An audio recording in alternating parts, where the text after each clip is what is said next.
بسم اللہ الرحمن الرحیم اللہم صلی علی محمد وعلی آل محمد کما صلیت علی ابراہیم وعلی آل ابراہیم انکا حمید مجید اللہم بارک علی محمد وعلی آل محمد کما بارکت علی ابراہیم وعلی آل ابراہیم انکا حمید مجید رب اشرح لی صدری ویسر لی امری واحلل عقدۃ من لسانی یفقہوا قولی۔ السلام علیکم دوستو، میں ہوں ایک عام سا مسلمان فقیر معصوم وارسی۔ دوستو، اللہ تعالیٰ کے دیدار سے متعلق ہمیں یہ بتایا جاتا ہے کہ جب انسان قیامت کے روز اپنا حساب کتاب کر دینے کے بعد جنت میں جائے گا تو وہاں اللہ تعالیٰ کا دیدار پائے گا۔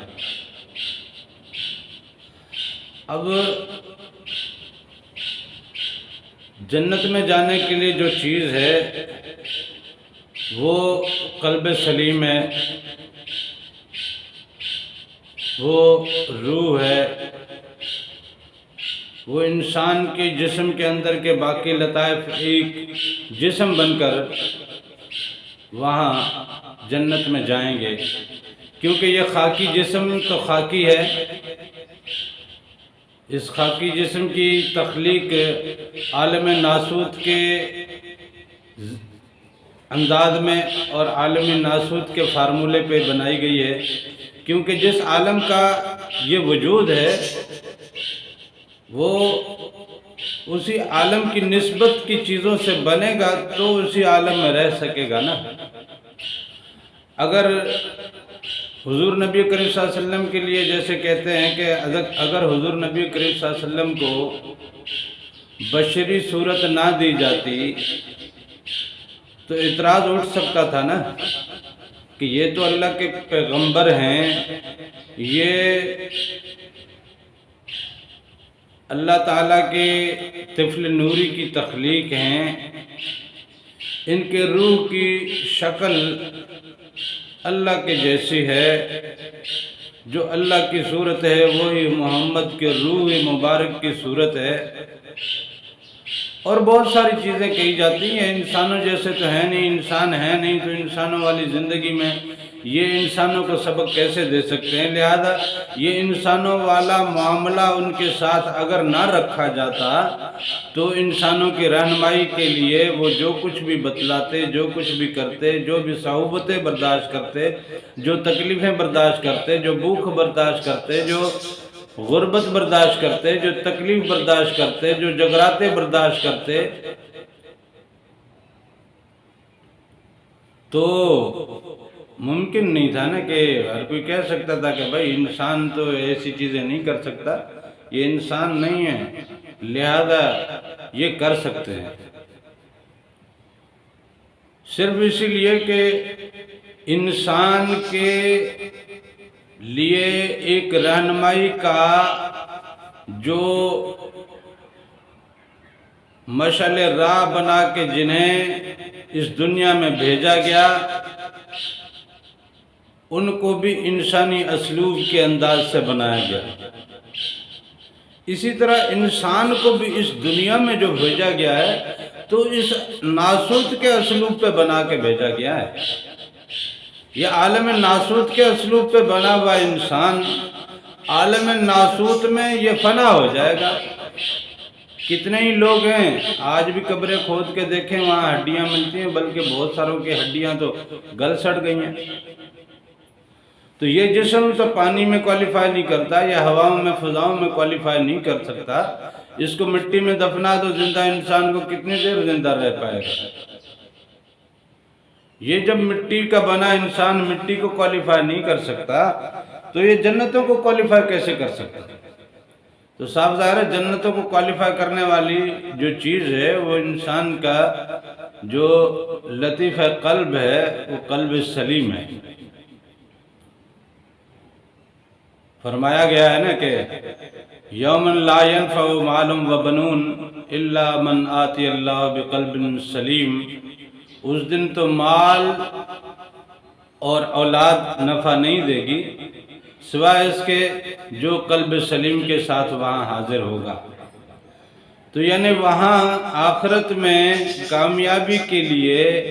پہلا سرٹیفکیٹ، سب سے چھوٹا سرٹیفکیٹ، سب سے ہلکا سرٹیفکیٹ، سب سے نارمل سرٹیفکیٹ،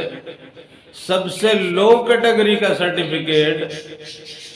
جو صرف پاسنگ مارک لے کے وہاں حاضر ہوتا ہے وہ قلب سلیم ہے۔ اور ہم ذکر کے ذریعے ہم کہتے ہیں کہ ذکر سے انسان کی زبان پہ جب نور اترتا ہے، وہ نور جب قلب میں اترتا ہے تو انسان کے قلب پہ جو زنار کے جالے ہیں ان کو جلا دیتا ہے، پھر اندر سے وہ جو کھڑکی کھلتی ہے، وہ جو زنار کے جالے جل جانے کے بعد جو نیچے اندر چھپا ہوا دل ہے، قلب ہے، وہ قلب سلیم ہے۔ قلب سلیم کی پھر بیداری ہوتی ہے۔ تو یہ ذکر سے قلب سلیم کی بیداری ہوتی ہے۔ اب جنت میں جو جانے والی چیزیں ہیں وہ تو انسان کے باطنی معاملات کی، باطنی مخلوقات کے جو تمام تر اندر کی جو باطنی اس کے جو لطائف ہیں وہ وہاں پہ ایک سراپا جسم بن کے جنت میں جائیں گے اور اللہ تعالیٰ کا دیدار ان کو نصیب ہوگا۔ آپ کے فارمولے کے مطابق کہ جنت میں دیدار ہوگا تو جنت کو دیدار یہ جو لطائف کا ایک مرکز ہے، یہ جو لطائف ہیں انسان کے جسم میں، ان لطائف کا ایک جسم وہاں پہ حاضر ہوگا، وہ اللہ تعالیٰ کا دیدار کرے گا۔ لیکن ہم تو یہ کہتے ہیں کہ اس دنیا میں بھی اللہ کا دیدار ممکن ہے۔ وہ اس لیے کہتے ہیں کہ یہ لطائف جب وہاں پہنچتے ہیں تو اس کا مطلب یہاں دنیا میں کچھ نہ کچھ بیداری پائی تو وہاں پہنچے نا، اور اگر بیداری نہیں بھی پائی، صرف نسبت بھی پائی تو وہاں پہ جا کے جناب کامیابی پا لیتا ہے نا، وہاں جا کے کامیابی پا لیتا ہے۔ اور وہاں کامیابی پانے کے بعد وہ جب جنت میں جاتا ہے، جنت نوری مخلوق ہے، وہاں نور کے جلوے ہیں، وہاں پاکیزہ ماحول ہے، پاکیزہ ہوا ہے، پاکیزہ درخت ہیں، پاکیزہ پھل ہیں، پاکیزہ محلات ہیں، پاکیزہ ماحول، پاکیزہ انوائرمنٹ ہے، نورانی انوائرمنٹ ہے۔ تو اس انوائرمنٹ میں جب قلب رہتا ہے، روح رہتا ہے، باقی لطائف رہتے ہیں تو ان میں آہستہ آہستہ نور اتر جاتا ہے۔ جب اتر کے مکمل وہ نورانی بن جاتے ہیں تب جا کے آخر میں کہیں اللہ کا دیدار ہوتا ہے۔ یعنی جنت میں جاتے ہی انسان کو اللہ کا دیدار نصیب نہیں ہوتا۔ اس کی وجہ یہ ہے کہ اس کے لطائف ابھی اس طاقت تک نہیں پہنچے ہیں، اس قوت کو نہیں پہنچے ہیں، اس نور کو نہیں پہنچے ہیں کہ جلال کو برداشت کر سکیں اور اللہ کے جلال کو سما سکیں اور اللہ کے جلال میں تحلیل ہو سکیں۔ جب تک اس کے اندر جمال نہیں بھر جاتا، انوار کا، تجلیات کا، جنتوں کا، معوجات کا، پاکیزہ ماحول کا، وہ تمام انوار جب اس کے اندر اور تمام جمالیاتی ماحول اس کے وجود میں سماتا نہیں ہے، جمال جب تک مکمل طور پہ اس کے وجود کو سراپا نہیں بناتا تب تک وہ جلال کا مقابلہ نہیں کر سکتا اور جلال کا دیدار نہیں کر سکتا۔ جب مکمل سراپا اس کا جمال ہو جاتا ہے تب وہ جا کے جلال کا دیدار کرتا ہے، اللہ تعالیٰ کے ذات کا دیدار کرتا ہے۔ تو اس لیے یہی چیز اب جب دنیا میں انسان کر لیتا ہے، دنیا میں انسان جب اپنے لطائف کو بیدار کر لیتا ہے، دنیا میں انسان جب اپنے روح کو بیدار کر لیتا ہے، دنیا میں انسان اپنے سری خفی کو بیدار کر لیتا ہے، دنیا میں جب اپنے اخفا کو اور لطیفہ انا کو بیدار کر لیتا ہے تو لطیفہ انا اللہ تعالیٰ نے رکھا ہی اس لیے اپنے دیدار کے لیے نا۔ وہ چاہے اس دنیا میں طاقت پکڑے، اگر اس دنیا میں طاقت پکڑتا ہے تو اسی دنیا، اسی حیاتی میں اللہ کا دیدار کرے گا۔ اگر اس دنیا میں وہ طاقت نہیں پکڑتا تو جنت میں جانے کے بعد انوار و تجلیات اور نورانی ماحول اور پاکیزہ ماحول، ان تمام چیزوں سے وہ آہستہ آہستہ جمالیاتی قوتیں، طاقتیں سمیٹتا ہے اور جا کے پھر اس قابل بنتا ہے کہ وہ اللہ کا دیدار کرے۔ پھر اللہ کے دیدار کے جب قابل ہوتا ہے تب جا کے اللہ کا دیدار ہوتا ہے، ورنہ اللہ کا دیدار جنت میں جاتے ہوئے بھی نہیں ہوتا۔ تو اس لیے یہاں ہم اپنے لطائف کو اگر نور سے پر کر لیں،